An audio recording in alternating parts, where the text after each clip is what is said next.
Now, I root against the Boston Celtics with all of my being. I wanted them to lose more than anything. I was even rooting for the New York Knicks, who I hate almost as much as the Boston Celtics. But I was even rooting for the New York Knicks because I'm damn tired of the Boston Celtics. I did not want them to lose because of an injury, but I want to let you know they didn't lose because of an injury. I first want to say, sorry, Celtics fans. That sucks. I feel bad for Tatum and everybody. You never want to see somebody have what appears to be an Achilles tear. I don't feel like I've ever seen an Achilles tear from a player that's only like 27 years old, however old Tatum is.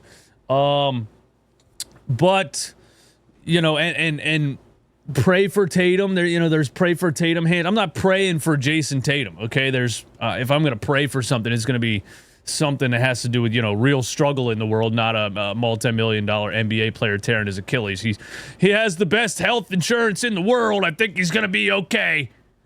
But you don't want to see an injury like that. You don't want to see that. But that is not why the Boston Celtics lost the game. They were already down by double digits when that happened. And Jayson Tatum had a 42-point performance, or 42, 8, 4, and 4. So he finally has a good game where nobody can call him out and talk trash about him being not the leader of the team or not the best player on the team or whatever it is.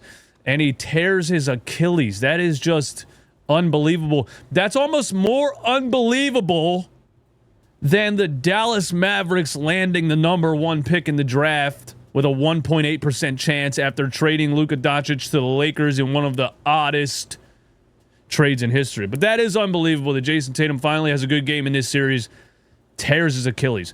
But let me tell you why the Boston Celtics lost.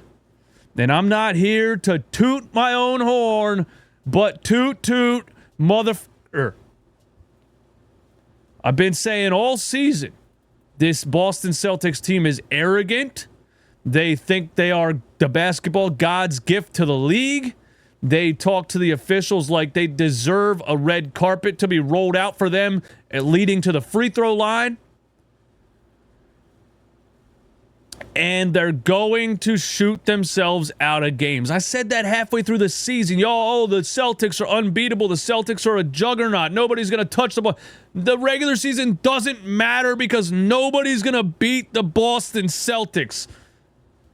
I was like, bro, they're not unbeatable. They have a great roster. They're going to shoot themselves out. And guess what? Game 1, they blow a 20-point lead by shooting themselves out of the game.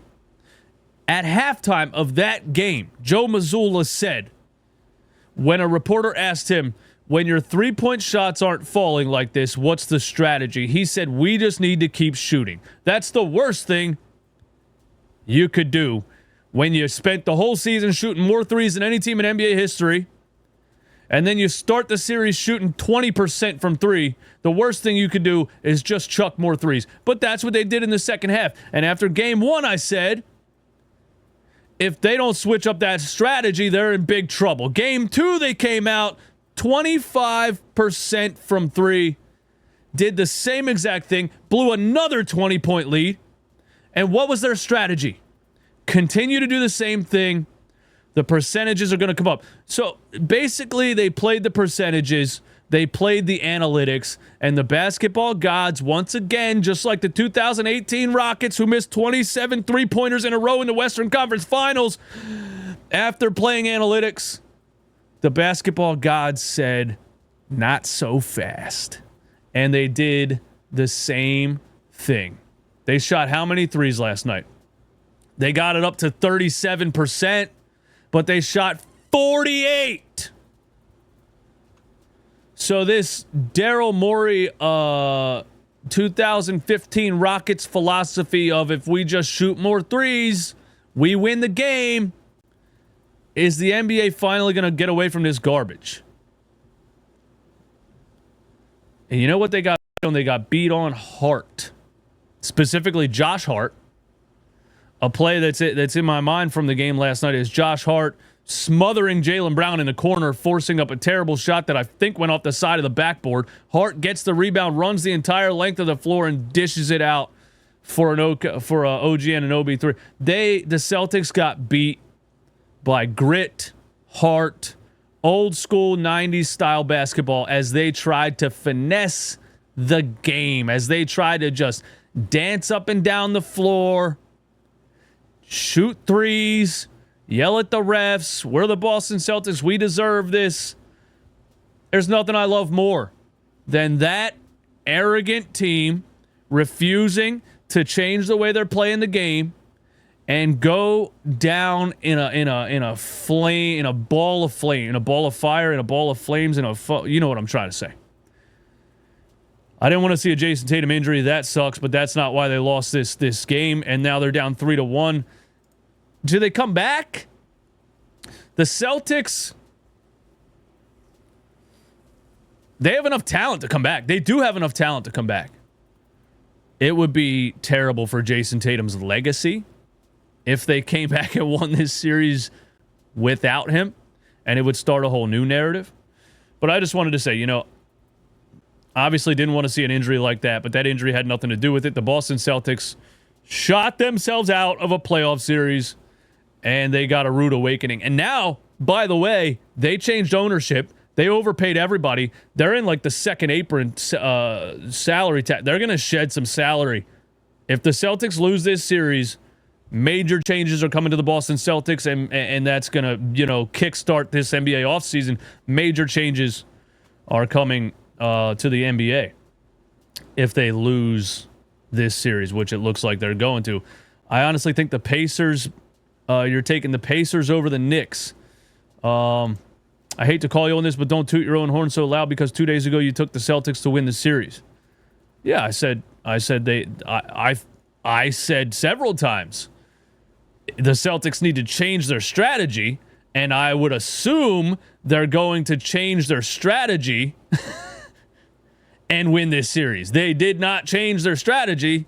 They kept doing what they're doing, trying to shoot more threes than everybody, and they end the game 4 with 48 three-point attempts. Not how you win the game. And the basketball gods put a stop to it. Now let's talk about the NBA draft lottery last night. Okay. Is it rigged? Where's the one that I had? Oh, here we go. Look at this. In the NBA draft lottery, here's the data. 2008, Derrick Rose going to his hometown Chicago when the Bulls had a 1.7% chance of landing the top pick. 2011, the Cavaliers getting the number 1 pick after LeBron James left the summer prior. 2012, the Pelicans getting the number 1 pick after Chris Paul leaves. There was a trade block, though. They tried to trade Chris Paul to the Lakers. That got vetoed by the NBA. 2014, the Cavaliers getting the number 1 pick to give them the assets needed to bring Kevin Love to Cleveland. They traded Andrew Wiggins. LeBron coming back to Cleveland. What do you need to be able to give LeBron all the help in Cleveland that he needs to win a championship? Number 1 pick, Andrew Wiggins. 2019, the Pelicans getting the number 1 pick after Anthony Davis demands a trade. 2025, the Dallas Mavericks getting the number 1 pick after trading Luka Doncic at the deadline.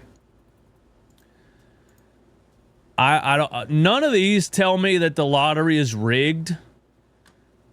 I mean, all of these except most of 1, 2, 3, 4, 5 of these. 5 out of 6 of these don't really tell me for sure that the lottery is rigged. But 2025, the Dallas Mavericks trade a 25-year-old superstar to the LA Lakers without shopping him, without getting the haul that they should have got, without looking around the rest of the league and saying, who's going to offer me the best return for Luka Doncic? They just trade him to the Lakers without any discussion at all. And they get Anthony Davis and a first-round pick in return. They didn't even get Austin Reeves in the trade. And it's like everybody sits back and says, that trade seems fishy. Because the Lakers obviously make the NBA a lot of money. And the Lakers being relevant and a contender every year make the NBA a lot of money. And with LeBron James being on the verge of retirement, how do we keep the Lakers relevant? We get a 25-year-old superstar on the Lakers. It just seems fishy, right? And then you go into this draft lottery, and the Dallas Mavericks have a 1.7% chance to win the number 1 pick, and they get Cooper Flagg. Just seems fishy. That's all I'm saying. I mean, it's possible that the lottery balls just bounce that way, but it seems like somebody made a deal with the NBA. That's what it seems like to me. Hey, listen, we're going to put Luka on the Lakers. In return, you're going to get the number 1 pick in the draft, Cooper Flagg, who's a transcendent prospect, and will give your fans something to come back to the arena for after they're all pissed off about the Luka trade.